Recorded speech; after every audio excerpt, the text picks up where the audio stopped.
Hello, কি একটা অবস্থা তাই না? একটা ছেলের জন্য যদি দুইটা মেয়ে অপেক্ষা করে, আসলে না ছেলেটা পানিশমেন্ট হওয়া উচিত, তাই না? কোনো পানিশমেন্ট দরকার নেই, যখন সময় হবে তখন পানিশমেন্ট দিয়ে দিই। Meet my friend Nitu. Nitu ও হচ্ছে আমার ফিউচার মেয়ে। শুধুমাত্র আমাদের ফ্যামিলিকে জানানো বাকি, আর সব কিছু কমপ্লিট আমাদের সামনেই দিয়ে দিই। তুমি রাজুর ছোট ভাই রকি, তাই না?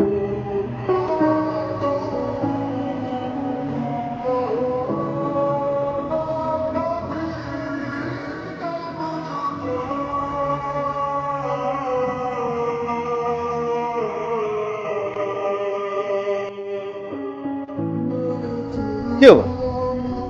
কল করলো? কি? এটা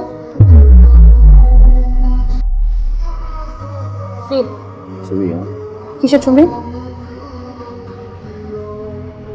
সিকিউরিটি গার্ড। Security guard? তুমি সিকিউরিটি গার্ডে জব করো? তুমি আমাকে কি বলছো এতদিন? মিথ্যা কথা বলছো তুমি আমার সাথে? তোমার সাথে আমি এই জন্য রিলেশন করছিলাম? দিনের পর দিন তুমি আমার সাথে মিথ্যা কথা কেন বলছো? প্রতারো? কি শুনবো তোমার কথা আমি তোমার একটা কথা শুনতে চাই না। তুমি যে বাড়িতে আমার সাথে মিথ্যা কথা বলে দিচ্ছ, আজকে আমার ফ্রেন্ড আমাকে এই ছবি সেন্ড করেছে, স্ত্রী আমার দেখতে হয়, তোমার সামনে আমি হাসির পাত্র হলাম। হ্যাঁ, আমাকে সবার সামনে ইনসাল্ট তুমি করালা। তুমি এই জায়গায় ছিলে আমার সাথে আসতে, মানে এখানে কে জানবে? আর জানার কে বাকি আছে? সবাই জানুক না তুমি আমার সাথে প্রতারণা করছো। ও আচ্ছা, আচ্ছা, আমি তো এখন বুঝতে পারতেছি কেন তোমার বাপ দাদা সকালবেলা ঘুম থেকে উঠে কেন চা রুটি খায়। তুমি এই জন্যই খাইছো। তুমি আমার সাথে ডে বাই ডে মিথ্যা কথা বলে দেখো প্রতারক। আমি তোমার চেহারা নেক্সট টাইম আর দেখতে চাই না। সিকিউরিটি তুমি না বলছো তোমার ভাই চাকরি করে, তোমার ভাই তোমার সাথে সিকিউরিটি চাকরি করে, ধোকা না করে আমাকে। নেক্সট টাইম কোনো যোগাযোগ করবো না সিকিউরিটি গার্ড, প্রতারক।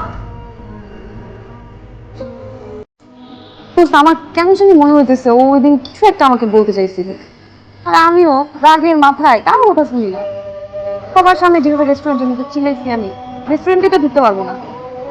ওকে যে আবার আমি জিজ্ঞেস করবো, বা ওই বা কি মনে করছে যেভাবে ইনসাল্ট করছি আমি ওকে সবার সামনে।